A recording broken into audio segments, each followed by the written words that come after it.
ጤና ይስጥልን ሰላም የተወደዳችሁ በያላችሁበት እንደምን ቆይታችኋል? 2 ሰዓት ነው አሁን እዚህ አዲስ አበባ ከሚገኘው የኢቢሲ ዋናው ስቱዲዮ በቀጥታ ስርጭት የምትከታተሉት ኢቢሲ ዜና 57 ተመልሷል። አበይት ነጥቦቹን እናው። የደቡብ ሱዳን ሪፐብሊክ ፕሬዝዳንት ሳልቫ ኪር ማያርዲት የኢትዮጵያ ጉብኝት በሁለቱ ሀገራት መካከል ያለውን ጠንካራና ዘላቂ ግንኙነት የሚያሳይ ነው ሲሉ ጠቅላይ ሚኒስትር አብይ አህመድ ገለጹ።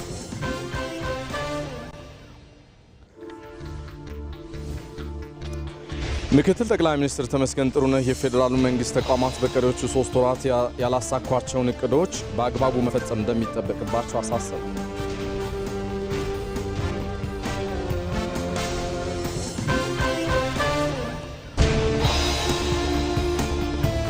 አዲስ አበባ ከተማን የሳይንስና የፈጠራ ማዕከል ለማድረግ ሰፋፊ ስራዎች በመሰራታቸው ውጤት መታየት ጀምሯል።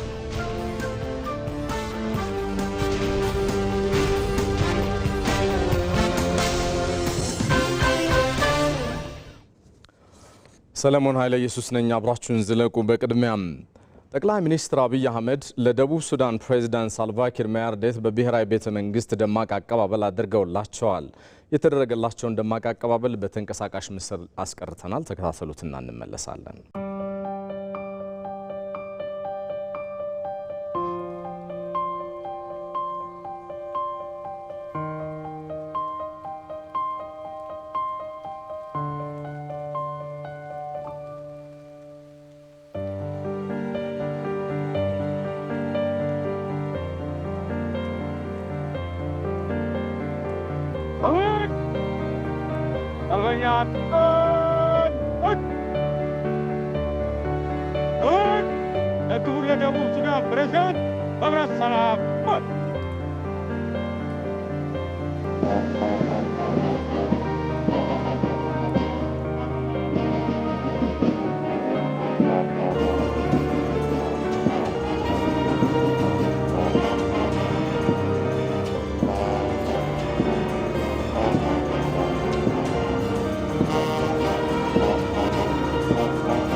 ይህ በዚህ እንዳለ የሁለቱ ሀገራት መሪዎች የሀገራቱን ግንኙነት በሚያጠናክሩ ሁለትዮሽ ጉዳዮች ዙሪያም ውይይት አድርገዋል። በተንቀሳቃሽ ምስል አስቀርተናል። ይህንንም ተከታተሉ።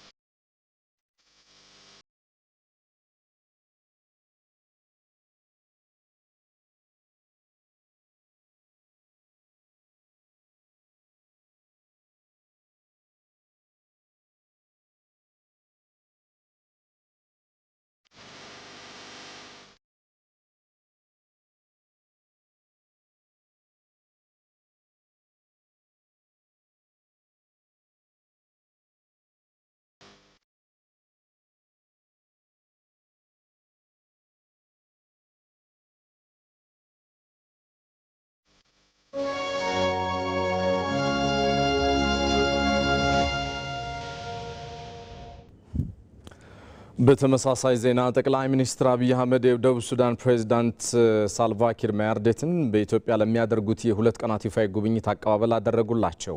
ይህ ጉብኝት ታዲያ በሁለቱ ሀገራት መካከል ያለውን ጠንካራና ዘላቂ ግንኙነት የሚያሳይ ነው ሲሉም ጠቅላይ ሚኒስትሩም በማህበራዊ ትስስር ገጻቸው አስፍረዋል። ትብብራችንንና የጋራ ፍላጎቶቻችንን ለማጠናከር የሚያስችል ፍሬያማ ውይይት እንደምናደርግ እምነቴ ነው ብለዋል ጠቅላይ ሚኒስትር አብይ አህመድ።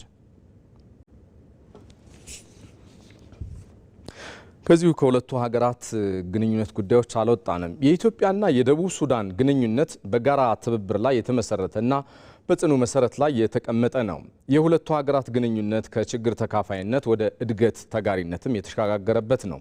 የሀገራቱን ግንኙነት በተመለከተ ባልደረባችን ሮዛ መኮንን ተከታዩን ትንታኔ አጠናቅራለች። ጉርብትና ምንድን ነው? የተሰመረ ግዑዝ መስመር ወይስ በልብ ትርታ የተገመደ የደምና የውሃ ትስስር? እውነተኛ የጎረቤት ፍቅርና ወንድማማችነትስ መለኪያው ምንድን ነው? በችግርና በመከራ ጊዜ የማይበገር የትግል ጀርባ መሆን ነው። በሰላምና በለውጥ ጊዜ ደግሞ የማይነጠል የእድገት ተጋሪ ሆኖ መገኘት ትርጉምስ ምን ይሆን? ኢትዮጵያና ደቡብ ሱዳን ሲነሱ የምናወራው ስለ ጎረቤት ሀገራት ዲፕሎማሲ ሳይሆን ሁለት ሀገራት ግን አንድ ትርታ መሆናቸውን ነው። አሁን ግን ጥያቄው ይህ ነው። ከጋምቤላ አረንጓዴ ምድር እስከ ፓሎች የነዳጅ ማማዎች ያለው ሚስጥር ምን ይሆን? ከታሪክ ማህደር እስከ ዶክተር አብይ አህመድ መደመር ጉዞ የሁለቱ ሀገራት ስልታዊ ትስስርስ ምን ገጽታ አለው? ቆይታችን ይህን ይመልሰዋል።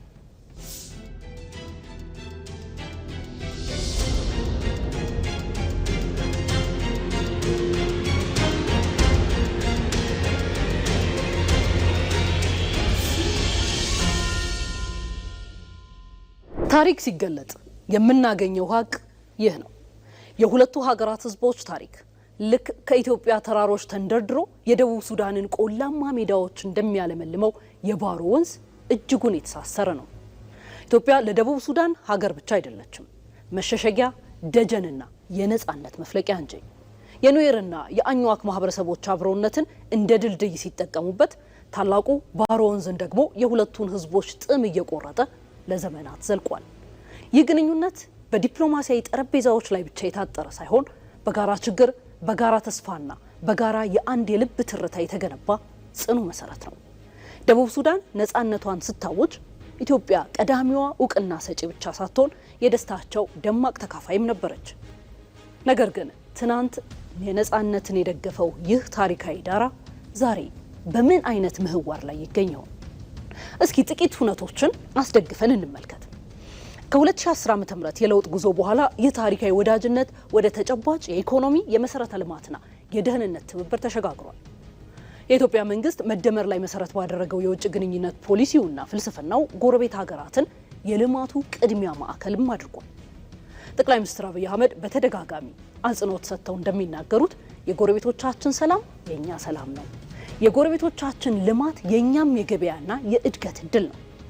ዛሬ ላይ ሁለቱ ሀገራት ግንኙነታቸው ከችግር ተካፋይነት ወደ እድገት ተጋሪነት ተቀይሯል። ደቡብ ሱዳን በውስጣዊ የፖለቲካ ቀውስ ውስጥ በነበረችበት ወቅት የሽግግር መንግስቱና የሰላም ስምምነቱ መሬት እንዲነካ ኢትዮጵያ በኢጋድ ማዕቀፍ ውስጥ ያደረገችው ያላሰለሰ ጥረት የዚሁ የመደመር እሳቤ ፍሬ ነው። ይህንን ስትራቴጂካዊ ትስስር አጉልቶ የሚያሳየው ደግሞ የመሪዎቹ ተደጋጋሚ የፊት ለፊት ግንኙነቶች ናቸው። ዶክተር አብይ ወደ ጁባ ሲያቀኑ ያለ ደቡብ ሱዳን ሰላም ቀጠናዊ የኢኮኖሚ ትስስር እውን አይሆንም በሚል ጽኑ እሳቤ ላይ ተመርኩዘው ነው። የጋራ የጸጥታ ችግሮችን ለመፍታት የህገ ወጥ የጦር መሳሪያ ዝውውርን ለመቆጣጠርና የድንበር ላይ ሰላምን ለማረጋገጥም ውጤት ያመጣው ውይይትን አድርገዋል። በልዩ ትኩረትም ሰርተዋል። ፕሬዝዳንት ሳልቫኪር ወደ አዲስ አበባ ሲመጡም ኢትዮጵያ የደቡብ ሱዳን የልማት በረንዳ ናት ከሚል እምነት በመነሳት የሀገራቱን የንግድ ልውውጥ ለማስፋት የኃይል ማዕከል ከሆነችው ኢትዮጵያ ጋርም ትብብራቸውን ለማጽናትና በአባይ ውሃና ህዳሴ ግድብ ዙሪያ ያላቸውን የማይናወጥ አጋርነትም ለማሳየት ነው። ንግግር በቁጥር ሲደገፍ እውነት ይሆናል። እስቲ እነዚህን አስገራሚ ሀቆች ደግሞ ስለ ሀገራቱ የጋራ ግንኙነት እንመልከታቸው። ሀገራቱ የሚጋሩት ከ1000 ኪሎ ሜትር በላይ የሚረዝመውን ወሰን በመደመር እሳቤ ከጦርነትና ስደት ቀጠናነት ወደ ንግድና ኢንቨስትመንት የህይወት መስመር ወይም ኢኮኖሚክ ኮሪደር እየቀየረ ይገኛል። ኢትዮጵያ በክብር ያስተናገደቻቸው ከ400 ሺህ በላይ የደቡብ ሱዳን ዜጎች ለጎረቤቶቿ ያላትን ሰብአዊ አጋርነት በተግባር የሚያሳይ ነው። የጁባ ምርት ወደ ኢትዮጵያ፣ የኢትዮጵያ ምርት ደግሞ ወደ ጁባ የሚያመላልሰው 220 ኪሎ ሜትር የሚረዝመው የፓሎች ማቲያንግ ማይውድ ፓጋጋ አስፋልት መንገድ ሲጠናቀቅ ደግሞ የንግድ ልውውጡን በከፍተኛ ሁኔታ በማሳደግ የቀጠናውን ገጽታ የሚቀይረው ይሆናል። የኤሌክትሪክ ኃይልን ኢትዮጵያ ለደቡብ ሱዳን ለማቅረብ ያደረገችው ስምምነትም የኢኮኖሚ ውህደቱ ህያው ማሳያ ነው። የጠቅላይ ሚኒስትር አብይ አህመድ የመደመር እሳቤ መሰረታዊ ፍልስፍናና አቅምን አስተባብሮ ያለፈን ቁስል ሽሮ በአዲስ ተስፋ ወደፊት መራመድ ነው። በመደመር እይታ የደቡብ ሱዳን የተፈጥሮ ሀብት ከኢትዮጵያ የኤሌክትሪክ ኃይል ግብርናና የሰው ኃይል ጋር ሲደመር ለሁለቱም ሀገራት ህዝቦች ግዙፍ የጋራ እድገትን የሚያመጣ ይሆናል። የመሪው የዛሬው ጉብኝትም ይህንኑ የሀገራቱን የሁለትዮሽ ግንኙነት በጉልህ የሚያጠናክር ውይይት የተደረገበት ነው። ኢትዮጵያና የደቡብ ሱዳን ግንኙነት ትናንት በደም እና ባጥንት የተጻፈ ዛሬ ደግሞ በሰላምና በመሰረተ ልማት የጸና ነገ ደግሞ በመደመር እሳቤ በኢኮኖሚ ውህደት አብቦ በዓለም አቀፍ ጉዳዮችና በቀጠናው ላይ በጋራ በመቆም ለትውልድ የሚሻገር የልብ ትስስር ነው። ከጋምቤላ አረንጓዴ ምድር እስከ ፓሎች ፓጋግ፣ ከአዲስ አበባ እስከ ጁባ ትስስራችን ዛሬም ድረስ እንደጸና ይኖራል። ኢቲቪ ዜና 57ን በያላችሁበት እየተከታተላችሁ ነው። ጉዳዮቻችንም ይቀጥላሉ። ምክትል ጠቅላይ ሚኒስትር ተመስገን ጥሩነህ የፌዴራል መንግስት ተቋማት በቀሪዎቹ 3 ወራት ያላሳኳቸውን እቅዶች በአግባቡ መፈጸም እንደሚጠበቅባቸው አሳሰቡ። ምክትል ጠቅላይ ሚኒስትሩ በተገኙበት ታዲያ የ2018 የሶስተኛው ሩብ ዓመት የ100 ቀናት እቅድ አፈጻጸም ሪፖርት ለፌዴራል መንግስት ተቋማት ከፍተኛ አመራሮች ቀርቧል። ዘጋቢያችን አሸናፊ እንዳለ ተከታዩን አጠናቅሯል። ቃላትን በተግባር መግለጽ፣ የሚጀምሩትን መጨረስ የመደመር መንግስት ልዩ መገለጫ ሆኗል። ለነዚህ ውጤቶች መገኘት ደግሞ የተቀናጀ አሰራርና ልዩ የክትትል ስልት መቀየሱ ዋነኛው ምክንያት ነው። ምክትል ጠቅላይ ሚኒስትር ተመስገን ጥሩነህ የ2018 የሶስተኛ ሩብ ዓመት የ100 ቀን አፈጻጸም ሪፖርት ለፌዴራል መስሪያ ቤት ከፍተኛ አመራሮች በቀረበበት ወቅት ያረጋገጡትም ይህንኑ ነው። ኢትዮጵያን የሚመጥኑ ስራዎች እየተሰሩ ነው። ኢትዮጵያ ትልቅ ሀገር ናት። የሚገባትም ትልቅ ነገር ነው። እድሎቿም ታላላቆች ናቸው። ፈተናዎቿም በዚያው ልክ ትልልቅ ናቸው። ያለን አማራጭ አንድ ነው። ትልልቆቹን ፈተናዎች አሸንፈን ትልልቆቹን እድሎች መጠቀም። አሁን የጀመርነው መንገድ የምንደርስበትን ከፍታ አመላክቶናል።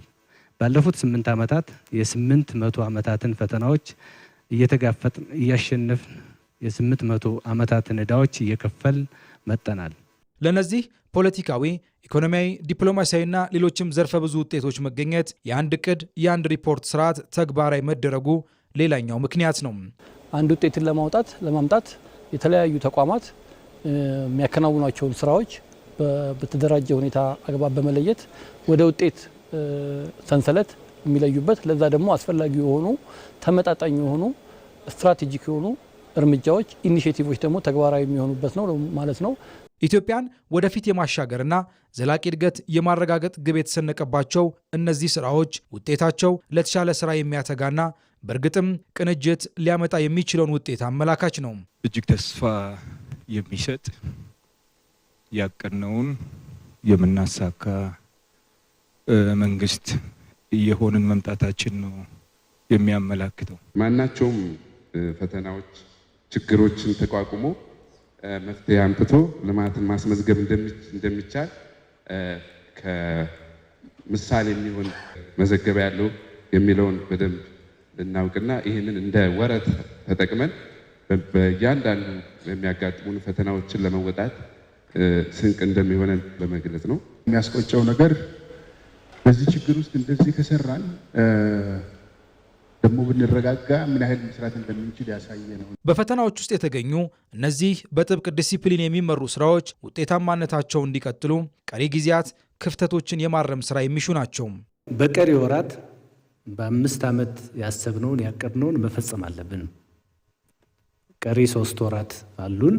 በእነዚህ 3 ወራት ውስጥ ከዚህ በፊት በ5 ዓመት እዚህ ደርሳለሁ ብለን ያሰብነውን አሁን 5 ዓመት ማጠቃለያችን ስለሆነ ካልተመረጥንም ለሚመረጥ ፓርቲ እናስረክባለን ማለት ነው፣ ለአዲሱ መንግስት።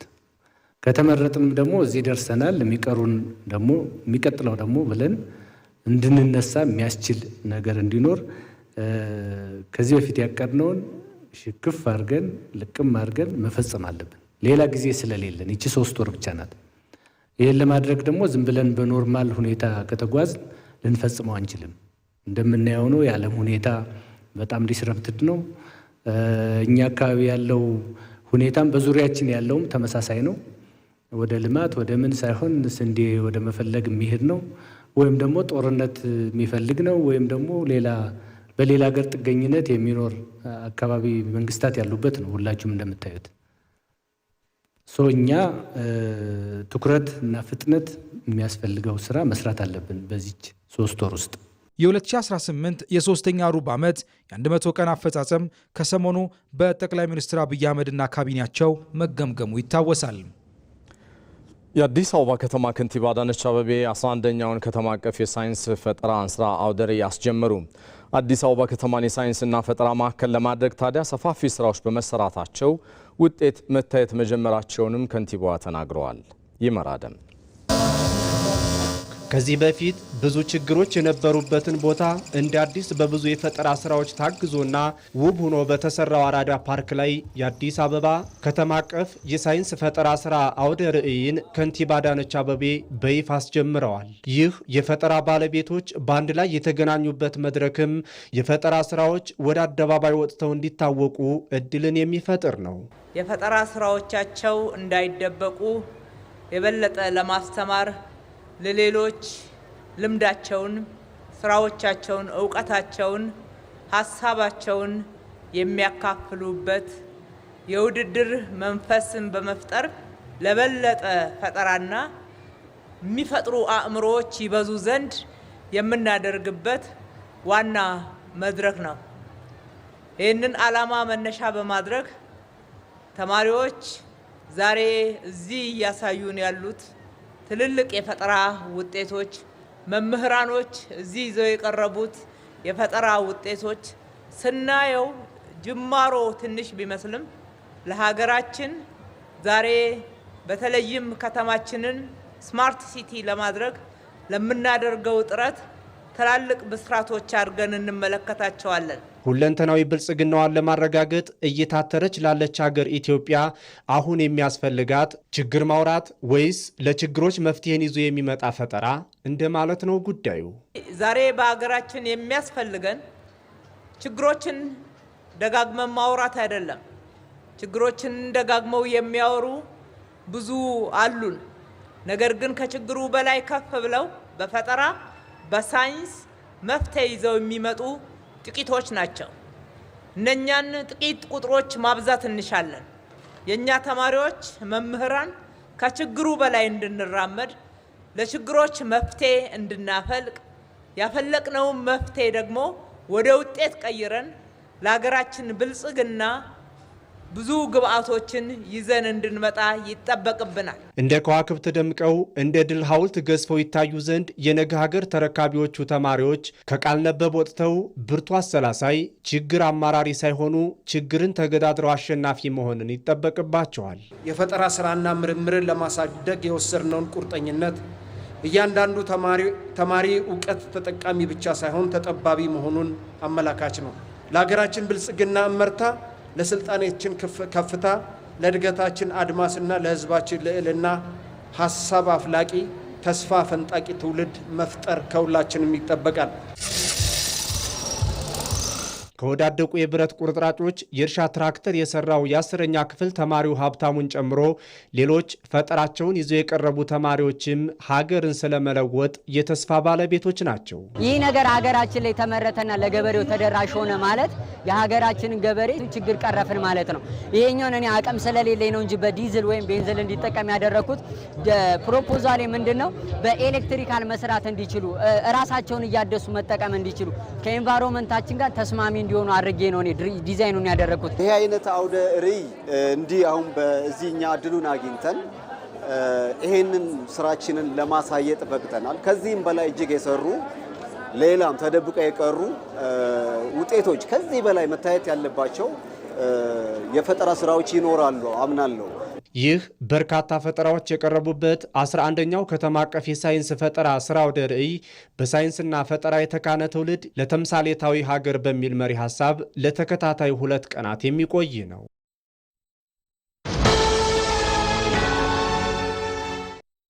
በየ4 ዓመቱ የእግር ኳስ አድናቂዎች በጉጉት የሚጠብቁት ትልቁ የእግር ኳስ ውድድር ይመለከታሉ። በሞቀ መንፈስ በጋራ የድጋፍ ዝማሬ አስደሳቹን የእግር ኳስ ትዕይንት እርስዎ በአካል መታደም ይችላሉ።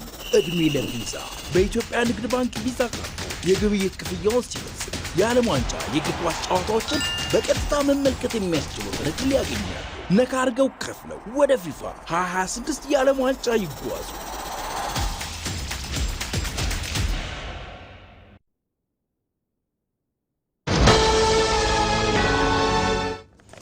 እዚህ አዲስ አበባ ከሚገኘው ዋናው ስቱዲዮአችን በቀጥታ ስርጭት እየተከታተላችሁት የምትገኙት ቲቪ ዜና 57 እንደቀጠለ ነው። ያለፉት 8 የለውጥ ዓመታት ለኢትዮጵያ አየር መንገድ ምርታዊ ለውጥ ያሳየባቸው ነበሩ። የኢትዮጵያ አየር መንገድ በ2010 ከነበረበት የ2.4 ቢሊዮን ዶላር ገቢ በ2017 ወደ 7.6 ቢሊዮን ዶላር አድጓል። በብዙ እይታ የተጠቀሰው ስኬቱ ታዲያ እንዴት ይገለጽ ይሆን? ባልደረባችን ሀብታሙ ተክለስላሴ ተከታዩን አጠናቅሯል። ስኬት መለያው ልዕቀት መታወቂያው ነው። እኛን አስፈንድቆ ወዳጆቻችንን አኩርቶ ለደንበኞቹ የልብ አድረስ የሆነው የኢትዮጵያ አየር መንገድ 80 ዓመታትን በዝናቡም በፀሐዩም በሰላሙም በማዕበሉም ውስጥ አልፏል። መጠሪያው ግን ሁሌም አንድ ነው፣ ፍሬ ማፍራት የማይታክተው። ከረዥሙ ጉዞ ከማይቆመው የመመንደግ አብዮት ያለፉት 8 ዓመታት ግን ይለያሉ። አየር መንገዱ እንደ በረራው ስሙን ከፍ አድርጎባቸዋል። የ70 ዓመቱን በ8 ዓመት የደገመባቸውም ነበሩ። በኢትዮጵያ አየር መንገድ ግሩፕ የንግድ ዘርፍ ስራ አስፈጻሚ ለማ ያደቻ እንደሚሉት በእነዚህ ዓመታት ውስጥ አንድ ሀብ ብቻ አልበቃውም፣ ከአንድ ወደ ብዙ ተሸጋግሯል። የኢትዮጵያ አየር መንገድ መልቲ ሀብ ስትራቴጂ ይጠቀማል ብለናል። ቀደም ብለን ቶጎ ላይ ዛሬ 12 ዓመት ገደማ አስካ የሚባል አየር መንገድ አቋቁመን የሜጀር ሼር ሆልደር ሆነን እንደዚሁም የማኔጅመንቱንም ስራ ወስደን እየሰራን ነው ያለነው። በኋላ ላይ እንደዚሁ ኤርማላዊ የሚባል ማላዊ ላይ አቋቁመን እየሰራን ነው። በዚህ 8 ዓመት ውስጥ ደግሞ 2 አዳዲስ አየር መንገዶችን ጨምረናል ማለት ነው ወደ ኮሌክሽናችን። ዛምቢያ ላይ ዛምቢያ ኤርዌይስ የሚባል አየር መንገድ አቋቁመን 2024 በፈረንጆች አቋቁመን ወደ ስራ ገብተን አሁን በጥሩ ሁኔታ ላይ ይገኛል። ኮንጎ ዲአርሲ ዲሞክራቲክ ሪፐብሊክ ኦፍ ኮንጎ ላይ እንደዚሁ ኤር ኮንጎ የሚባል አየር መንገድ አቋቁመን እሱም እንደዚሁ ወደ ስራ ገብቶ በጥሩ ሁኔታ ላይ ነው ያለው ማለት ነው። ስለዚህ የኢትዮጵያ አየር መንገድ አውሮፕላኖች ብለን የምንቆጥራቸው እነዚህ 146ቶቹ እዚህ ቦሌ ከኛ ጋር ሆነው የሚበሩቱ ናቸው ማለት ነው። ከዛ በተጨማሪ አስካይ አውሮፕላኖች አሉን፣ ኮንጎ ላይ አውሮፕላኖች አሉን፣ ማላዊ አውሮፕላኖች አሉን፣ እንደውም ዛምቢያ ላይ አውሮፕላኖች አሉን። እንዲህ በጠቅላላ ስናጠቃለላቸው የኢትዮጵያ አየር መንገድ ዛሬ ከ170 አውሮፕላን በላይ አለው። አየር መንገዱ ሀገራዊ ለውጡ ሲመጣ ሰኔ 2010 100 አውሮፕላኖች ብቻ ነበሩት። በታህሳስ 2017 አውሮፕላኖቹ 146 ደርሰዋል። ባለፉት 8 ዓመታት በአጠቃላይ 74 አዳዲስ አውሮፕላኖችን ወደ ስራ አስገብተዋል። ይህ በወንድም አፍሪካ ሀገራት ቀዬ የሚያስተዳድራቸውን አይጨምርም። ዓመታዊ ገቢውን ሰኔ 2010 ከነበረበት 2.4 ቢሊዮን የአሜሪካን ዶላር 216.67 በመቶ አሳድጎታል። ይህ ትርፍ አንድ ስራ ብቻ በመስራት በአንድ የገቢ አርዕስት ላይ በመወሰን የመጣ አይደለም። የገቢ መጠናችን አብዛኛው ከመንገደኛ አገልግሎት የሚመጣ ቢሆንም እንግዲህ እንቁላሎቻችንን አንድ ባስኬት ውስጥ መክተቱ ተገቢ ስላልሆነ ዳይቨርሲፋይድ ቢዝነስ ሞዴል ነው የምንጠቀመው። እነዚህ ዳይቨርሲፋይድ የሆኑ ቢዝነስ ዩኒትስ ግን በደንብ ኢንቴግሬትድ ሆኖ እርስ በራሳቸው እንዲናበቡ አድርገን ነው የሰራ ናቸው። ይሄን የትምህርት ቤት አለን፣ አቪዬሽን ዩኒቨርሲቲ ተማሪዎችን ያሰለጥናል። ሜንቴናንስ ሪፔር ኦቨርኦል ኤምአርኦ አለን። የኢትዮጵያ አየር መንገድ የሚበራቸውን አውሮፕላኖች ይጠግናል። አፍሪካ ውስጥ መካከለኛው ምስራቅ ላይ የሚበሩትን አውሮፕላኖች ይጠግናል። የትላልቆቹንም አገሮች አውሮፕላኖች ሳይቀር እዚህ እንጠግናለን። የካርጎ እና ሎጂስቲክስ አገልግሎት አለን። የጭነት እናጓጉዛለን ከተለያዩ የዓለም ክፍል ወደ ኢትዮጵያና ከተለያዩ የዓለም ክፍል እርስ በራሳቸው አገናኝተን እንሰራለን። የመንገደኛ አገልግሎት ማኔጂንግ ዳይሬክተር ኢትዮጵያ ኢንተርናሽናል ኤርላይንስ ብለን የሰየምነው ክፍል አለ። ያ ክፍል ከኢትዮጵያ ውጭ ያሉትን የኢትዮጵያ አየር መንገድ ስራዎች ይሰራል። የኢትዮጵያን ኤክስፕረስ ብለን ወይ ደግሞ የኢትዮጵያን የሀገር ውስጥ በረራ የሚያሳልጠው ክፍል አለ። የኢትዮጵያ ኬተሪንግ ሰርቪስስ ብለን የሰየምነው ክፍል አለ። ይሄ የምግብ ማደራጃ ነው። በነገራችን ላይ ከአፍሪካ ትልቁ ኬተሪንግ ከምፓኒ ያለው ድርጅት የኢትዮጵያ አየር መንገድ ነው እና እንደ አገርም ኢትዮጵያ ናት። ምክንያቱም በቀን ከ100,000 በላይ ምግብ እናመርታለን። ለበረራ የሚያገለግሉ ከ100,000 በላይ እናመርታለን። የኢትዮጵያን ሆስፒታሊቲ ግሩፕ ብለን የሰራ ነው። የኢትዮጵያ ስካይላይት ደግሞ ሌላኛው የገቢ ምንጫችን ነው ማለት ነው። የኢትዮጵያ ኤርፖርቶች ድርጅት እንደዚሁ አንዱ የኢትዮጵያ አየር መንገድ አካል ነው። አሁን ዛሬ ላይ 27 ኤርፖርቶችን ያስተዳድራል።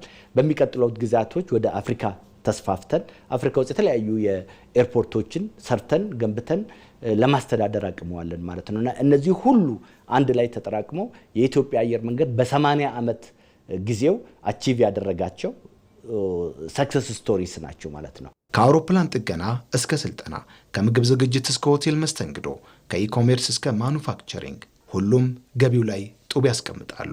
ራስን መቻልማ የተጠራበት ነው። የሰው ሀብት ልማቱ ለዚህ አብነት ሆኖ ይነሳል። የዛሬ 3 ዓመት ገደማ ይህንን አቪዬሽን አካዳሚ ወደ ዩኒቨርሲቲ ደረጃ ያሳድገናል። ዓለም አቀፍ ደረጃውን በጠበቀ ሁኔታ አድርገን አሁን የመቀበል አቅሙን 4000 ያደርሰናል። 4000 ደረሰ ማለት እንግዲህ የኢትዮጵያ አየር መንገድ ድሮ አካዳሚ በነበርንበት ጊዜ የበረራ አስተናጋጆችን፣ ቴክኒሽያኖችን፣ ፓይለቶችን፣ የንግድ ስራ ላይ የሚሰሩ፣ ፋይናንስ ላይ የሚሰሩ፣ በሆቴልና ኬተሪንግ ላይ የሚሰሩ ሰራተኞችን ነበር የምናመርተው።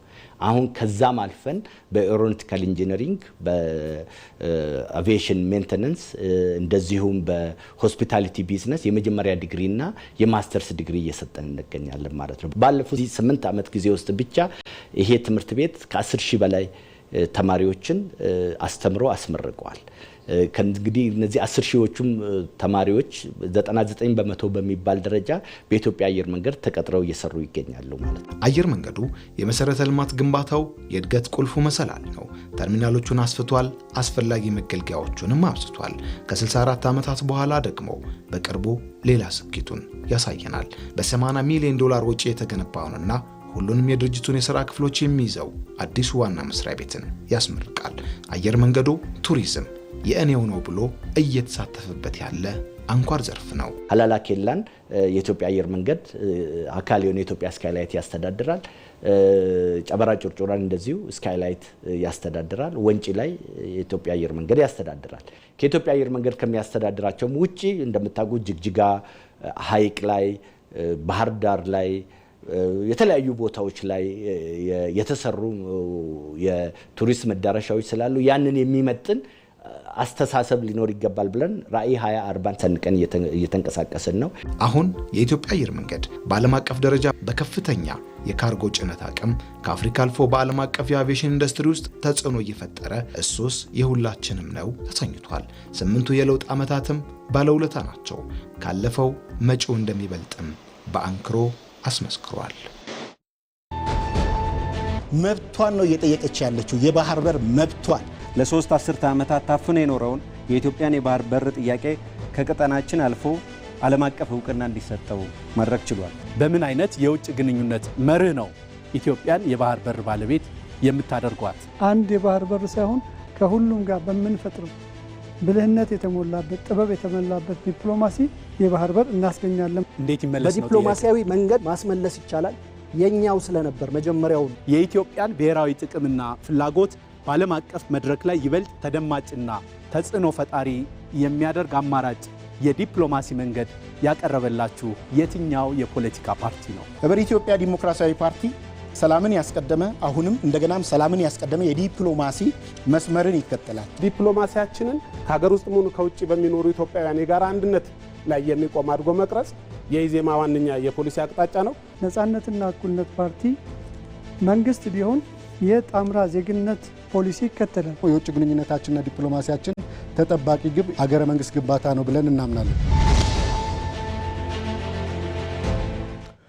ከኢቲቪ ዜና 57 ጋር ናችሁ። የተወደዳችሁ ቀሪ ጉዳዮቻችንም ይቀጥላሉ። ለኢትዮጵያ ዲጂታል ኢኮኖሚ ግንባታ ሁሉም ተቋማት የራሳቸውን አስተዋጽኦ እንዲያበረክቱ ይጠበቃል። የቴክኖሎጂ ትሩፋትን ለመቋደስም እንዲሁ የቴክኖሎጂ አመራርም አስፈላጊ ነው። ሰው ተኮር የሆነ የቴክኖሎጂ አገልግሎት በመስጠት ከዚህ አኳያ አካታችነትን ማረጋገጥም እንዲሁ ተገቢ ነው። ባልደረባችን አልጋነሽ ተካ በጉዳዩ ዙሪያ ከደቡባዊ ትብብር የቴክኖሎጂና ኢኖቬሽን ዘርፍ ኃላፊ ዶክተር ሹመቴ ግዛው ጋር ቆይታ አድርጋ ነበረ። ተከታተሉትና እንመለሳለን። ዶክተር ሹመቴ ግዛው የደቡባዊ ትብብር ድርጅት የቴክኖሎጂና ኢኖቬሽን ዘርፍ ኃላፊ፣ አስቀድሜ ለቃለ መልሱ ፈቃደኛ ስለሆኑ አመሰግናለሁ።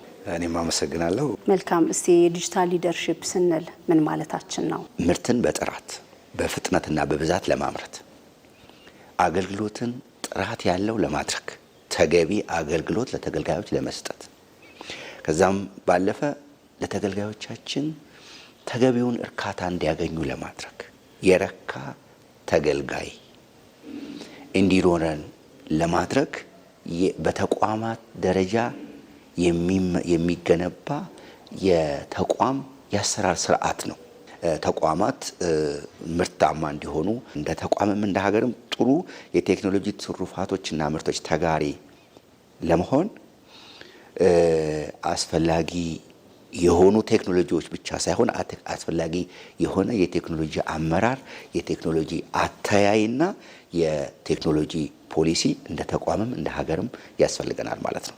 ስለዚህ በአጠቃላይ ከምርት ከአገልግሎትና ከተገልጋዮች ጋራ ተያይዞ በብዛት በጥራትና በጊዜ የምንገልጻቸው የአሰራር ስርዓቶች ሁሉ የቴክኖሎጂ ሊደርሺፕ ወይም የቴክኖሎጂ አመራር አካል ናቸው ማለት ነው። ቀልጣፋ፣ ግልጽና ከሙስና የጸዳ አገልግሎት ለተገልጋዩ ማህበረሰብ ለማድረስ ይሄ ዲጂታል ሊደርሺፕ ምን ያህል አጋዥ ነው ማለት እንችላለን? የሙያ ስነ ምግባር ወይም ፕሮፌሽናል ኤቲክስ የምንለው ቦታውን ሲይዝ፣ ሙያ ለባለሙያው ተገቢውን ክብር ሲያገኝ፣ ባለሙያ ለሙያው ተገቢውን ለተገልጋይና ለአገልግሎት ተገቢውን ክብር መስጠት ሲችል ከቴክኖሎጂ ባለፈ ብልሹ አሰራርን ማስቀረት መዋጋት እንችላለን ማለት ነው። የተገልጋዩ ጊዜ በምንም አይነት መንገድ መልሰን ልናገኘው ልንገዛውም የማንችለው ጊዜ የሚባል በተፈጥሮ የተሰጠን ጸጋ አለ። ስለዚህ የተገልጋዩን ጊዜ፣ የተገልጋዩን ጉልበት፣ የተገልጋዩን ገንዘብ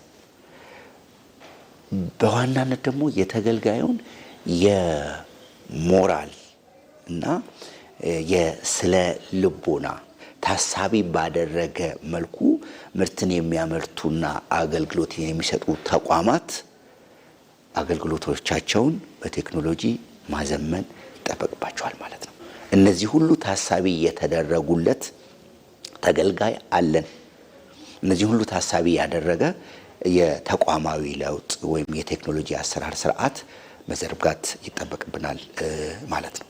ቴክኖሎጂን ከከተሞች ባሻገር ወደ ገጠሩ የሀገራችን አካባቢዎች ተደራሽ ለማድረግ አካታች ለማድረግ መሰራት ያለባቸው ስራዎችስ ምንድን ናቸው? ዲጂታል ኢትዮጵያ 2025 ያው ተጠናቆ ዲጂታል ኢትዮጵያ 2030 ተግባራዊ ማድረግ ጀምረናል። እዛ ውስጥ ካሉት ኦብጀክቲቮች ወይም ካሉት ዓላማዎች መካከል በመጀመሪያ ደረጃ ላይ ቁጥር 1 ላይ የተቀመጠው ሰው ተኮር የሆነ የቴክኖሎጂ አገልግሎት መስጠት ነው። ሰውን ማዕከል ያደረገ። ስለዚህ ሰው የት ነው ያለው? በገጠር ነው ያለው። እንዴት ነው ልንደርስ የምንችለው? ተደራሽ የምናደርገው አካታች የሆነ አገልግሎት እንዲያገኝ እንደ ዜጋ የምናደርገው እንዴት ነው ብለን ስንል አንዱ አስቻይ የሆኑ በጣም መሰረታዊ የሆኑ መሰረተ ልማቶች እንዲኖሩ ማድረግ ያስፈልጋል። ቴክኖሎጂ በተፈጥሮ በራሱ ጊዜና አቅምን፣ ገንዘብን፣ ካፒታልን ይጠይቃል፣ እውቀትን ይጠይቃል። ስለዚህ የመጀመሪያው ተደራሽ የምናደርገው ቴክኖሎጂን አስቻይ የሆኑ በጣም መሰረታዊ የሆኑ መሰረተ ልማቶች መኖር መቻል አለባቸው። ኢትዮጵያ የጀመረችውን የእድገትና የብልጽግና ጉዞ ከዳር ለማድረስ ይሄ ዲጂታል ሊደርሺፕ ምን ያህል አስተዋጽኦ ያበረክታል? ሊደርሺፕ ወሳኝ ነው። በተለይም ደግሞ የቴክኖሎጂ ሊደርሺፕ እስከ 2025 ድረስ የመጣንበትን የቴክኖሎጂ ጉዞ ብንመለከት እውነቱን ለመናገር የቴክኖሎጂ ሊደርሺፕ ትልቅ አስተዋጽኦ እንዳለውና ትልቅ ሮል እንደተጫወተ አይተናል። ጠቅላይ ሚኒስትሩ የቴክኖሎጂ ሊደርሺፕን ከማሳለጥ አንጻር፣ ቴክኖሎጂን ከመምራት አንጻር ያደረጉት አስተዋጽኦ ቀላል የማይባል አይደለም። እንደ ድል ሆኖ እሳቸው የቴክኖሎጂ ሰው ስለሆኑ የቴክኖሎጂ ባክግራውንድ ስላላቸው የቴክኖሎጂ ተቋማትን መርተው ስለሚያውቁ አሁን ኢትዮጵያ እየሄደችበት ላለው የቴክኖሎጂ ጉዞ የእሳቸው አስተዋጽኦ ትልቅ ነው ማለት ነው። የዲጂታል ኢትዮጵያ 2030ን እውን ለማድረግ ሰው ተኮር በቴክኖሎጂ የተደገፈ አገልግሎት ለመስጠት ኢትዮጵያ የምታስበውን ኢኮኖሚና እድገት የዲጂታል ኢኮኖሚን ለመገንባት ካስፈለገ እያንዳንዱ ሰው የዲጂታል ሊደርሺፕ አካል መሆን አለበት ማለት ነው። ስለዚህ ዲጂታል ሊደርሺፕ ሁሉንም ያካተተ ሁሉም ሰው የሚመለከተው አጠቃላይ ተቋማዊና ሀገራዊ የአሰራር ስርዓት ነው ማለት ነው እና እንግዲህ ከዲጂታል ኢትዮጵያ 2030 ጋር ስናነሳ አብረን ልናነሳ የምንችለው የዲጂታል ኢኮኖሚ ግንባታ ነው። ዲጂታል ኢኮኖሚ በአንድ ሴክተር በአንድ ዘርፍ ብቻ አይደለም የሚገነባው። አጠቃላይ የኢኮሲስተም ግንባታ ላይ ያተኮረ ነው። ሁሉም የየራሱን አስተዋጽኦ ማበርከት ሲችል ለኢትዮጵያ የዲጂታል ኢኮኖሚ ግንባታ ሁሉም ተቋም የራሱን ጠጠር ይዞ ሲመጣ በቴክኖሎጂ የተደገፈ ምርት ማምረት ሲችል አገልግሎት መስጠት ሲችል፣ ተገልጋዮችን ማርካት ሲችል፣ የውጭ ምንዛሬን ማምጣት ሲችል ወይም ደግሞ ልናወጣ የሚገባን ወጪ ማስቀረት ስንችል ይሄ ለዲጂታል ኢትዮጵያ 2030 ትልቅ አስተዋጽኦ ያደርጋል ማለት ነው። ስለዚህ ሊደርሺፕ የማይተካ ሚና አለው የዲጂታል ኢትዮጵያ 2030ን እውን ለማድረግ እንዲሁም ኢትዮጵያ የምታስበውን የኢኮኖሚና አጠቃላይ የሀገር ግንባታ እውን ለማድረግ የዲጂታል ሊደርሺፕ የማይተካ ሚና አለው ማለት ነው። መልካም። ዶክተር ሹመቴ ግዛው የደቡባዊ ትብብር ድርጅት የቴክኖሎጂና የኢኖቬሽን ዘርፍ ኃላፊ ለቃለ መጠይቁ ስለተባበሩኝ በድጋሚ አመሰግናለሁ። እኔም አመሰግናለሁ።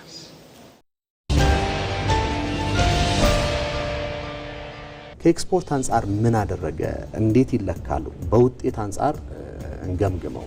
ላለፉት 30 ምናምን ዓመታት የኢትዮጵያ ብርን እጣ ፈንታ ሲወስን የነበር የፖለቲካ አቋም ነበር። በዓለም አቀፍ ገበያ መሸጥ የምትችላቸው ነገሮች ላይ ትኩረት ማድረግ ያስፈልጋል። ቆዳና ሌጦ ኤክስፖርት በማድረግ ታዋቂ ሀገር ነበር። ጫማና ቀበቶ ኢምፖርትን በማድረግ ታዋቂ ሀገር ነው። ሩሲያና የዩክሬን ግጭት አንዱ ትልቁ የነበረው ፉድ ቼይኑ ላይ ወይም የምግብ ሰንሰለቱ ላይ የተደረገ ጦርነት ነው። የአሁኑ የሆርሙዝ ቀውስ ደግሞ ከኢነርጂ ጋር የተያያዘ ነው። እነዚህን ሁለቱን ነገሮች ካልፈጠርክ አንዱ ሴክተር ላይ ኢንቨስት አድርገህ ወደ ሌላኛው ብትጠብቅ የሚመጣ ነገር አይደለም። ብዙ ሀገሮች የተቀየሩት፣ ህንድ የተቀየረው በዛ ነው። ቻይና የተቀየረው በዛ ነው።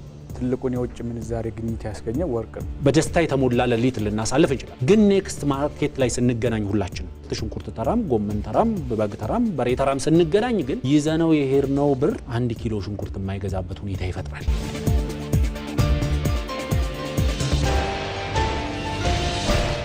በመጨረሻም የስፖርት ዜና። በ34ኛ ሳምንት የእንግሊዝ ፕሪሚየር ሊግ ሰንደርላንድ ከኖቲንግሃም ፎረስት ዛሬ ምሽት ይጫወታሉ። ምሽት 4 ሰዓት ሰንደርላንድ በስቴዲየም ኦፍ ላይት ኖቲንግሃም ፎረስትን የሚያስተናግድበት ጨዋታ የመውረድ ስጋት ላለበት ኖቲንግሃም ፎረስት ድሉ በእጅጉ አስፈላጊ ነው። በውድድሩ ዓመቱ 4 አሰልጣኞችን የቀያየረው ፎረስት በ36 ነጥብ 16ኛ ደረጃ ላይ ይገኛል። በመጨረሻዎቹ 5 የሊግ ጨዋታዎች ታዲያ ሽንፈት ያልገጠመው ክለቡ ዛሬ 3 ነጥቡን ካሳካ ከመውረድ ስጋቱ በመጠኑ ይርቃል። ከ8 ዓመታት በኋላ ወደ ፕሪሚየር ሊጉ የተመለሰው በአንጻሩ ሰንደርላንድ ከዛሬ ተጋጣሚው በ10 ነጥብ በልጦ 11ኛ ደረጃን ይዟል። ድል ከቀናው ደግሞ ወደ 8ኛ ደረጃ ከፍ ይላል። በፕሪሚየር ሊጉ የመጀመሪያው ዙር ጨዋታ ሰንደርላንድ 1-0 ማሸነፉ የሚታወስ ነው። የተወደዳችሁ ለዛሬ አርብ ምሽት በቀጥታ ስርጭት ተከታተሉት የነበረው ኢቲቪ ዜና 57 ይሄው ነው። ኢቢሲን ምርጫችሁ አድርጋችሁ አብራችሁን ስለዘለቃችሁ አብዝቶ ደስ ይለናል። እኔ ሰለሞን ኃይለ ኢየሱስ ተሰላም